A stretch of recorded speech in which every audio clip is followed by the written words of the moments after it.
But let me finish out with the whole notion of a multi-story stair, because that's one I know you're going to hit pretty soon. And let's talk about that. Okay, little individual stairs, sort of tweak, adjust, get the parameters right, you'll be in pretty good shape. Multi-story stairs, let's talk about how you do that. Okay, to illustrate this point, let me go ahead and I'm going to take this building, my little building over here. And did I actually already extend that up? I'm not sure if I extended that up yet. Let's see what the walls are doing. Instance properties. Yep, they're actually going up to level 6. It's just sort of a little hard to tell from this perspective. Okay, no worries. Now, I also have a floor there at level 2. What if I want to go ahead and have that floor go up on level 3, level 4, level 5, and level 6 also? Okay, and you can do that. Let me show you how that works. If you choose a floor, for example, that floor, and we say that we want to copy it to all the other floors, okay, we do something where we put it on the clipboard, then we paste it out of the clipboard in the same relative location on each of the different floors. That's the quickest way to sort of bring things up. And you'll find that's actually a very common operation. If we're going to go through and model a building that has 100 stories, you're probably not going to place every floor level individually. If floors 10 through 25 are essentially the same, we'll model floor 10, and we'll just sort of copy and paste 11 through 25, because you don't really need to model all those separately. So how you do that is as follows. You choose the floor. Then over here on the clipboard section of Modify Floors, you can do this thing where it copies to the clipboard. Now, let me distinguish that copy from this copy, which look almost exactly the same. In fact, they have exactly the same command name. Yeah. This copy puts it on the clipboard. That's where we're going to want to sort of copy and paste a line using the clipboard.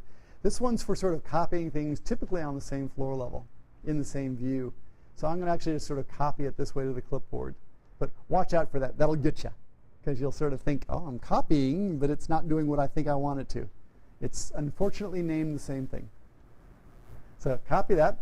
After you've copied it, you're ready to do something called pasting it. And we're going to paste it aligned. Let's see what our choices are. We can paste aligned to some other levels, which sounds awfully good. We can paste it aligned to the same place. Or we could even sort of like choose some specific levels graphically. I'm going to choose different levels. And when we do that, you can say, which levels would you like to copy this to? And I'll say I would like to copy it to all these levels. Say OK. And voila, I now have a bunch of different levels.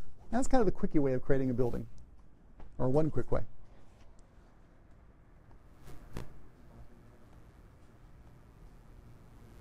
Okay, see if you can sort of get a bunch of different floor levels there, because we're going to need a bunch of different floor levels for the next operation, which is to create a stairway that connects from all those levels.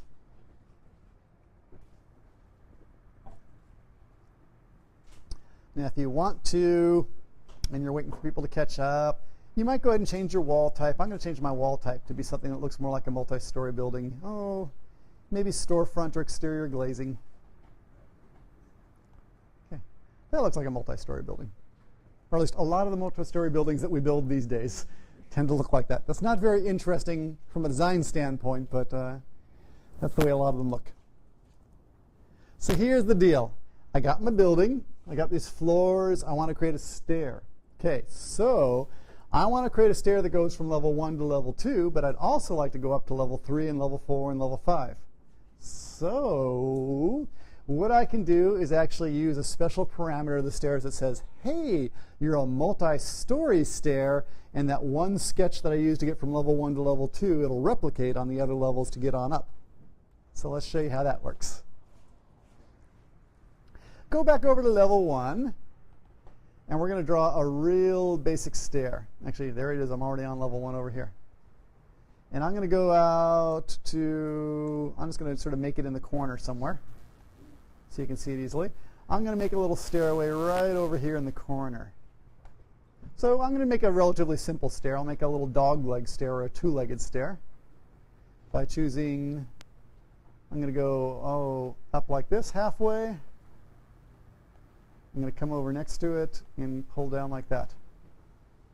So that's creating a little two-legged stair. So it's going to be up to a landing, and come back the other way. Now for the stair properties, you'll see by default it goes from level 1 to level 2, and that sounds pretty good. But if I'd actually like this thing to continue and go all the way up to level 6 or 7, what I got to do is as follows. Come over here to say multi-story top level and say, where do you want to go? And I'll choose, take that all the way up to level 6, and that way it'll just going to copy the same sketch all the way up. So the big difference is when I do this and I finish the stairs, you get a multi-level staircase. Let me kind of put it to show you right here. There we go. So pretty easy to create multi-level stairs. It's pretty much just, choose one and let it go on up, and that's actually good. If you go to most stair towers, if you go to like our stairs here in the Y2E2 building, the stair from level 1 to 2 is an awful lot like the stairs from 2 to 3. A little bit different to go down to the basement level because there's more height there. So we might have to say 1 through 3 is one stair, and then 1 to basement is a different stair. Okay, because they're a little bit different because the height changes. But the general point's there. And now that we have this stair here, we're in pretty good shape, but you might be noticing that thing that Jonathan pointed out about, the problem I'm going to have when I go walking up this stair, and that is that since the floor is still in the way, I'm going to be bumping my head all the time.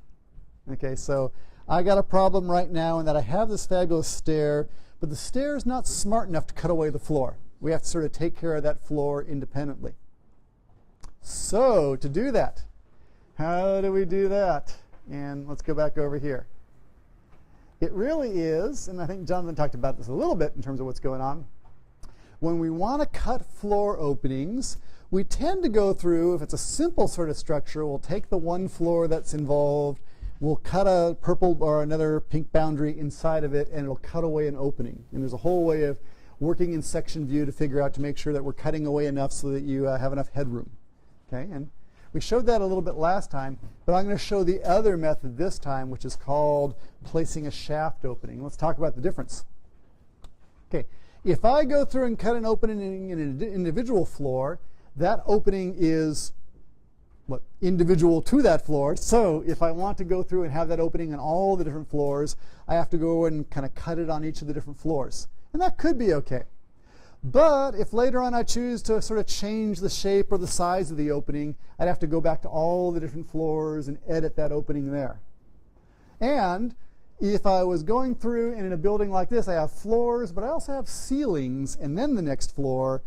I got to get the floor, then the ceiling, then the next floor, then the next ceiling, and it starts to be a lot of work after a while to kind of update all those different things. So they created something called the shaft opening. And the shaft opening is really, if you sort of think in terms of this modeling in place things, it's really just a big void, okay, that you can put in there that when it intersects with a floor or intersects with a ceiling, cuts away that part of the floor or the ceiling. Okay, so shafts are really just big voids, and we can run them all the way from the lowest level all the way up to the upper level, okay, and it'll cut away all the different sort of floor and ceiling elements between here and there. Okay, so great. That's exactly what we need here. And shaft, you might recognize, it's kind of like, when we have stair shafts or elevator shafts. It's really just kind of creating this large vertical void that we can run things up through the floors. So let's show you how that actually works. Okay, I got my stairway. It's kind of hanging around over here. I want to create a nice vertical shaft to kind of run up through the entire building. Let's show you how it works. I will zoom on in. Where'd it go? There it is. Zoom on in. It's under the Modify tab, if you want to take a look over there. And you'll find there's this notion of openings. There's different types of openings. Openings on the face of things, openings we can put on the walls, openings we can put in roofs, and shaft opening. So shaft openings are our guy. Let's choose it. This look familiar. We are back into, it's sketch mode again. You've been here before, you know what to do. We can go through and sort of sketch some sort of shape. This will take a little kind of thinking to kind of get yourself used to it, but what we have to do is I want to sort of sketch a shaft around the stairs, but I'm going to stop it here because I want the floor to come right up to the top of the stairs and the floor to come right up to the, the top and bottom. So this is where the shaft is going to be. It's kind of that area right in there. Okay, whereas I'm going to keep the floor on the front part. So I'm going to go just from this corner here to that corner there. Actually, I did do a very good job there. Let me zoom on in. And I could lock these to the sides of the stair. If I always want the shaft to sort of conform to the shape of the stair, that'd be a good thing. So I could lock it in there. That way it would always stay in the same place if the stair ever moved around.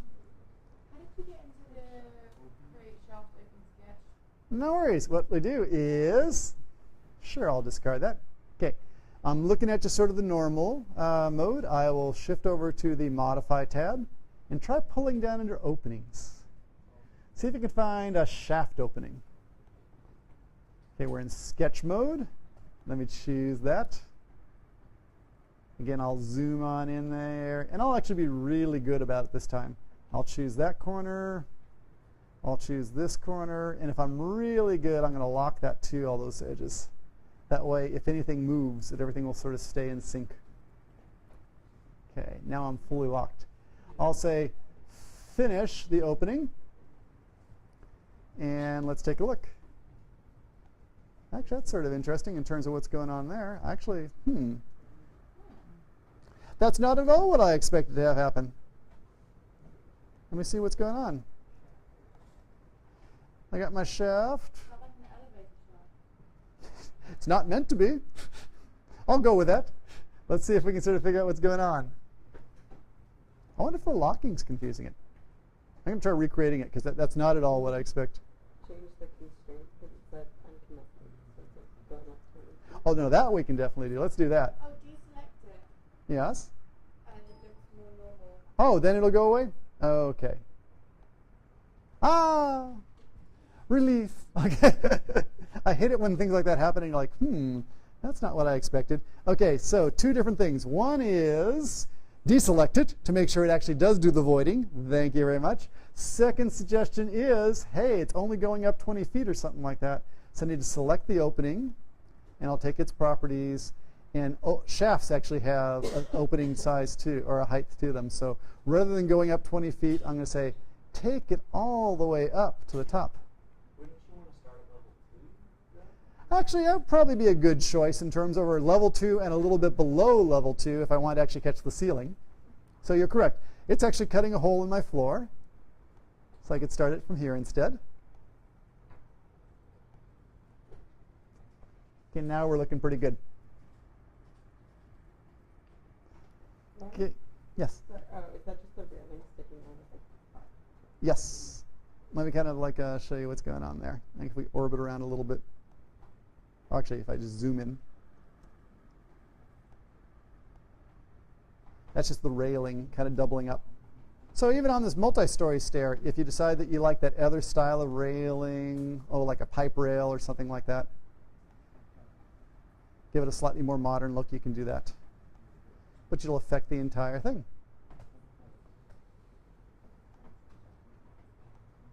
Okay, so know about multi-story stairs. Actually, we should still go through and put a little bit of railing around the backside here just to make sure that no one's falling into the shaft. Okay, and let's go ahead and do that just because I'll clean up and be a good guy. Let me go up to level 6 and we'll talk about what we need to do there. I can do it on level 1 too, also, either way. What Fiona's going to tell me in just a second here is that people are going to fall into this shaft, and that's not good. So I probably need to put another railing around the backside of kind of the shaft here. And let's take a look at how you can do that. So I'll go to level 6. I could really do it on any of the levels. It doesn't really matter. And here's the deal. I got these railings in the middle here. These are the stair railings. Okay. But if I want to go through and put some railings around the back of the hole, what I need to do is it's from this point here, kind of do a rail that wraps all the way around the hole and comes back to here. Just kind of to sort of close off the parts where I don't want people walking and falling. So how can I do that? On the Home tab, you'll actually find the Railing tool. And the Railing tool is very much like the stair tool in terms of what's going on. Railings, we can sort of draw a line. And a nice railing actually does something like this. It kind of comes out and hooks a little.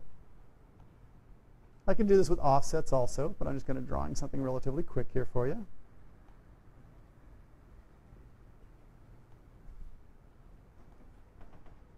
Oops.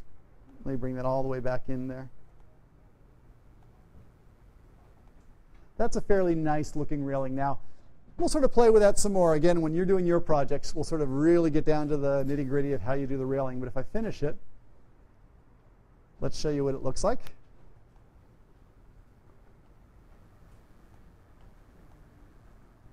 There's the 3D railing. I can make that more the pipe rail as opposed to the picket railing.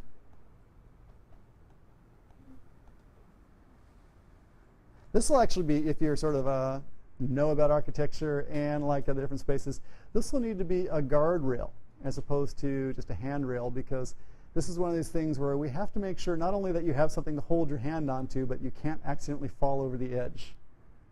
So it looks like this.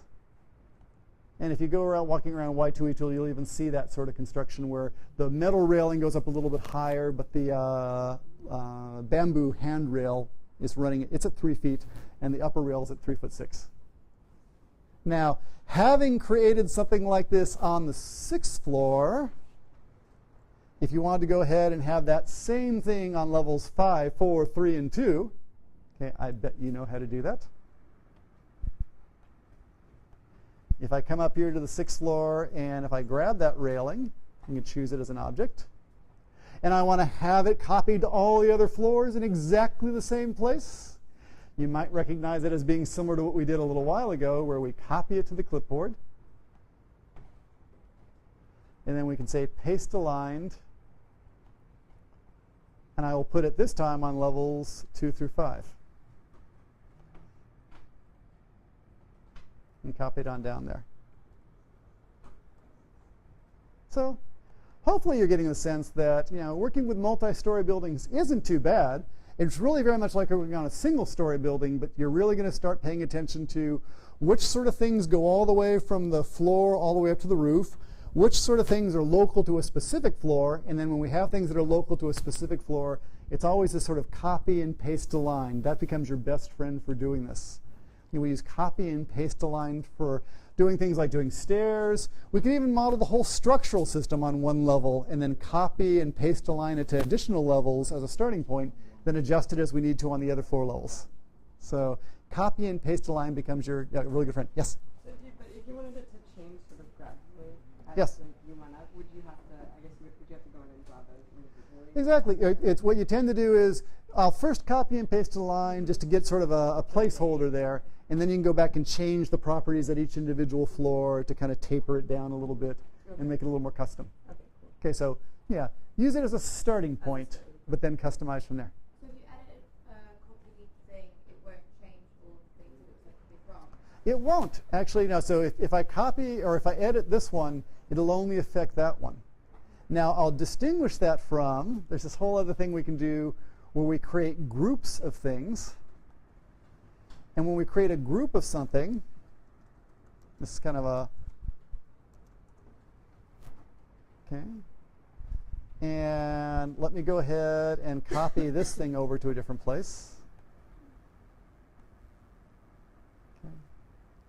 These two things now actually will change together because they're a group. They're associated with each other. So if I copy a group, it'll stay associated. So the effect is, if, for example, I say that I want to edit the group, and I go changing, for example, the sketch of that.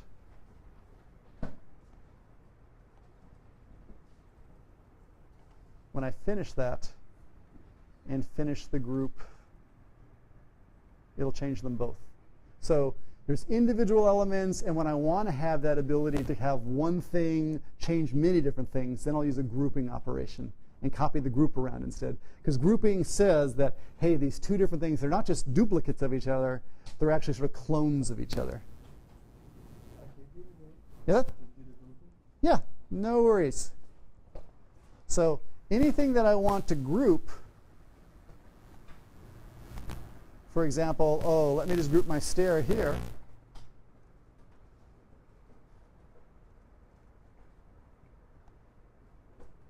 I'm going to try and use that as an example, but maybe not. I'll do it back up here again. Let me ungroup that. There it is. All I really need to do is choose an object that I want to sort of make a group at. So here's the difference. If I say copy without grouping, okay, there's an independent copy. If I choose to group it,